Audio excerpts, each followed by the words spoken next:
Now, looking at other players that could possibly be on the way out, we talk about Charvarius Ward. He had the interview where he talked about how he's suffering from massive PTSD and trauma, obviously off from the death of his daughter, which was horrible. And he also mentioned, too, that his wife doesn't want to live in California, that it brings up bad memories and bad feelings, and that she doesn't even want to be in the state. After hearing that, do you think there's a chance that he comes back at all, even on a 1-year deal? No, I don't. The personal trauma for him seems to outweigh his football destination. I think he's from Texas. Maybe I'm wrong there. Yeah, he is. I could see a team like, let's say, the Houston Texans, let's say the Dallas Cowboys. Maybe, I hate to say this, but a team like the Kansas City Chiefs may say, hey, we already played here before. You're closer to home. You like the area enough.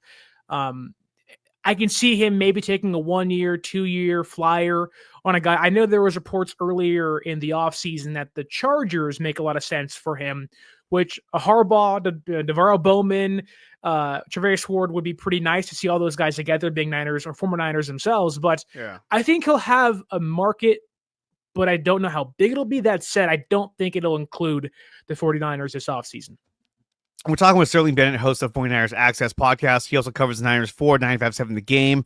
Guys, we have 138 watching in the room right now. Make sure that you smash the like button and subscribe. And also follow this account over on X and follow IE Sports Radio over on X and subscribe to them on YouTube. And you can follow them on Instagram as well. So we talk about Charvarius Ward. We know that in the secondary, you have another guy in Talanoa Hufanga. Now, he did come back towards the end of the year, and I thought it made a huge difference having him out there as opposed to Jair Brown, who continued to struggle this season. It could be the fact that, Wilkes was a defensive backs heavy, favoring coach. Maybe that his defense favored him in his abilities. Either way, do you think that Talanoa Hufanga is a guy that you would spend money on to bring back, or do you just roll with Jair Brown and just go with that because you're going to save a ton of money? I think the Niners have a lot of faith in Jair Brown. Obviously, they saw him play in 2023 at the end of the year. He picked off Mahomes in the Super Bowl. There is faith in him. He was the incumbent starter this year. The plan was to have him and Hufanga play together, not Mustafa start at all, which we saw how that worked out. That said, I don't look at a sophomore slump from a safety any different from any other player. It happens. Guys have great years and down years. I think Brown is going to be, he's going to want to bounce back in a big way next season. I think that depending on what Hufanga's market is, and I know Kyle Shanahan said they want to bring back both Hufanga and Greenlaw.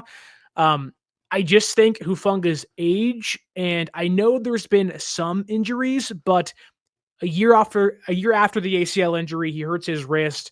Then he gets a concussion. Only one of those injuries really scare me, that being the ACL. That said, usually guys are better the second year after they come back from the ACL tear. So I wouldn't be shocked to see his market value a little higher than we think it is or believe it should be. I also wouldn't be shocked to see a team like the Rams or a team like the Chargers. He went to school at USC. A return to SoCal to me is kind of scary. I wouldn't want to see that as Niner fans, but I'm also not tied to the idea that you have to bring back Talanoa Hufanga. I like him. The energy certainly he brings is there.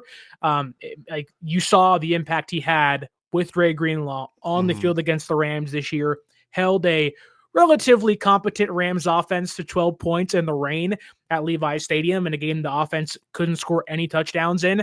I think I would love to have both Hufanga and Greenlaw back for emotional purposes, but I'm also not going to tie myself to a safety that really has a hard time covering the deep ball for a multi-year massive contract. Yeah.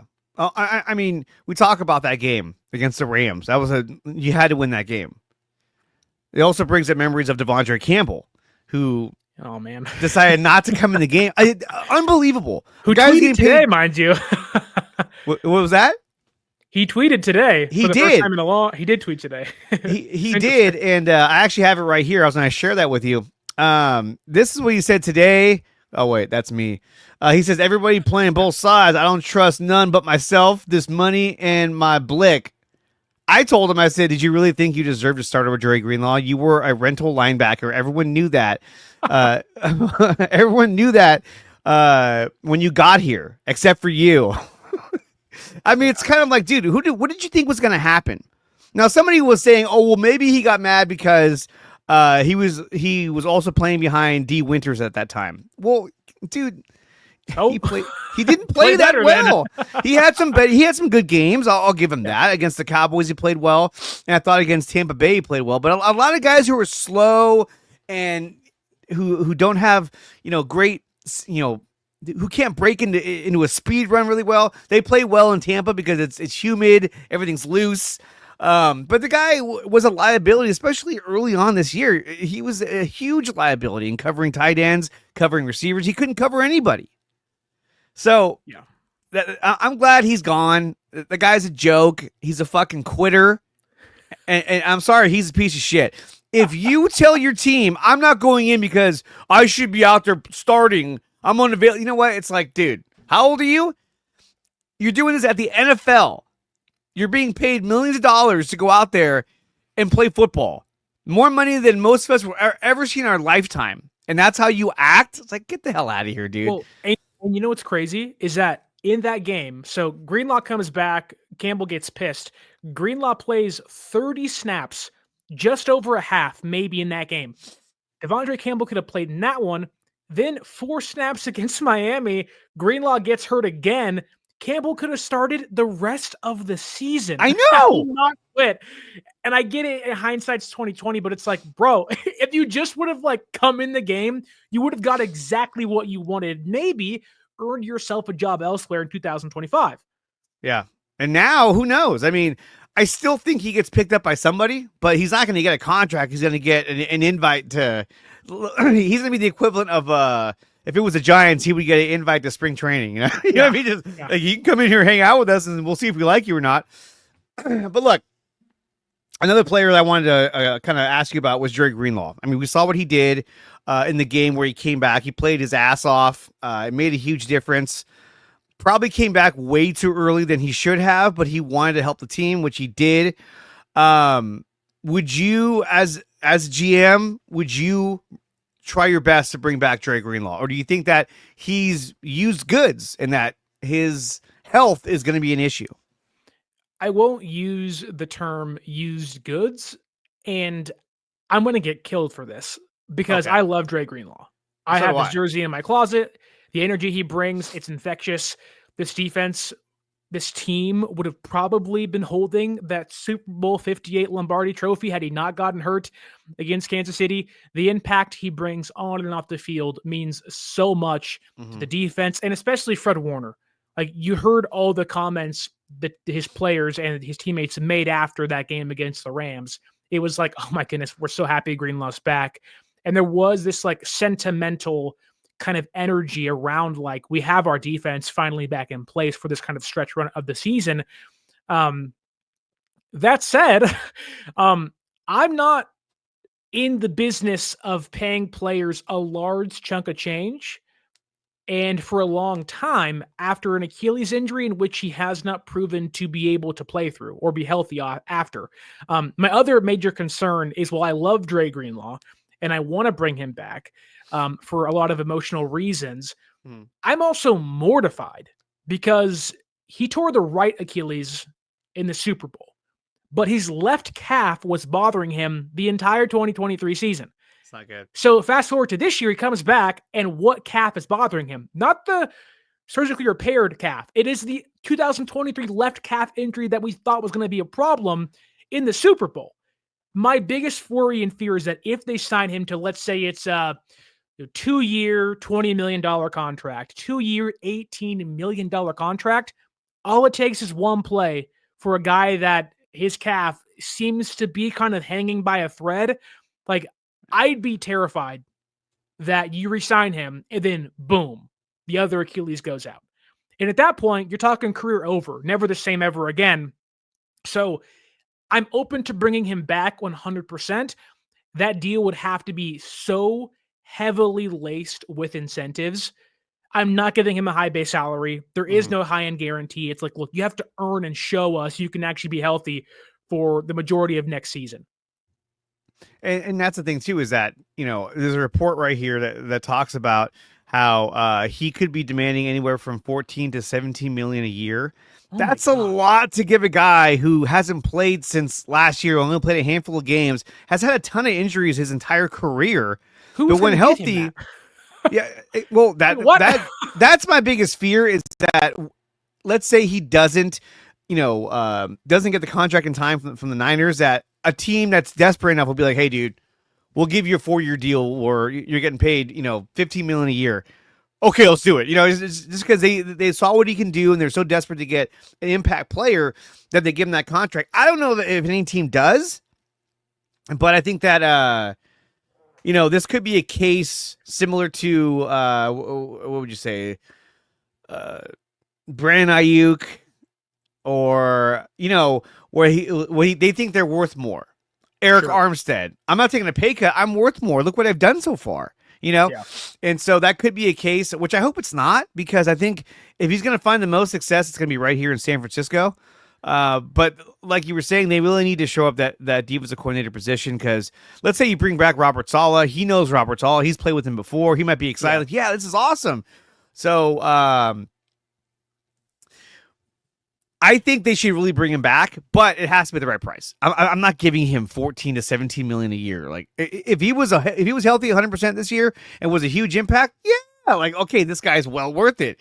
But I think some consideration has to be taken into his health. Obviously, this is saying, the Bears, Raiders, probably the Raiders, or the Commanders, might go after him. I can see the Raiders giving him 17 million. Like, let's do it. Because they just recently announced that not only did they fire Antonio Pierce, but they fired their GM today. It's such a shit show over there, like it always is when it's the Raiders. So I would watch out for the Falcons. Raheem Morris coached with the Rams for a long time. We saw Greenlaw up close. They need a presence in the middle of the field on that defense. The defense struggled in coverage this year a lot. I would not be shocked to watch Raheem Morris go out there and get him. I'd also like to know where those projections come from, because I have a hard time believing that any NFL team is going to give a player off an Achilles tear that got hurt again $14 million. That's a lot of per freaking money. Season. No way. Like, I think $8 million is what I give him. Like $8 million. There we go. That's high for me, because who knows if you're going to last? What if he goes out there and blows his other Achilles? Or and every year he gets hurt. Every year. If it was an $8 million base salary, I'll give you $6 million in incentives. I got no problem with that. If you earn it, I want to pay you your worth. But I'm not going to give you 14 mil per year. Obviously, that's not exactly how contracts are structured. There's guarantees and base and all that stuff. But like, the fact that the per year average may be $14 million a year, like, if that's the case, I am letting him test the market immediately and letting him price himself out of my range if I'm the San Francisco 49ers. That way, you can say, we certainly tried. We had a hard cap on it. He got paid elsewhere. Good on him. That's awesome. We love Dre. But then you get into the conversation of who's the replacement. Is it D. Winters? Is it in the draft? Who do you then look for to be that number 2 linebacker next to Fred Warner in 2025?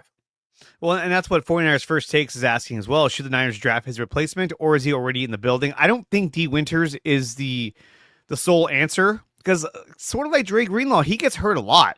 He was hurt multiple times throughout the year, multiple times through games. You'd see him come up with a cramp, and you're just like, oh my God, this guy.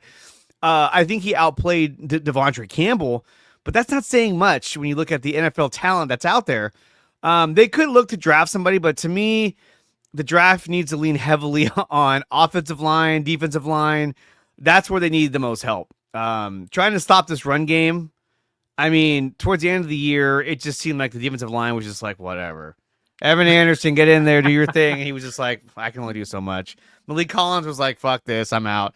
They really weren't stopping anybody. And against the Lions, I mean, that's the reason why. I mean, this is weird to say this, but to me, that's the reason why we lost the game, is because they couldn't stop the running game. The Lions were just running all over us. It was like, okay, well, even though the Niners offense came out and scored a bunch of points, they couldn't stop anybody. And then when we started turning the ball over, it was like, all right, whatever, this is over. And a game where if the Niners were competitive and they played up to their their talent level, and let's say had less injuries, this would have been a huge game. A possible playoff preview, but instead it was just kind of like, oh, that was fun. And then by the fourth quarter, I was like, whatever, it's over.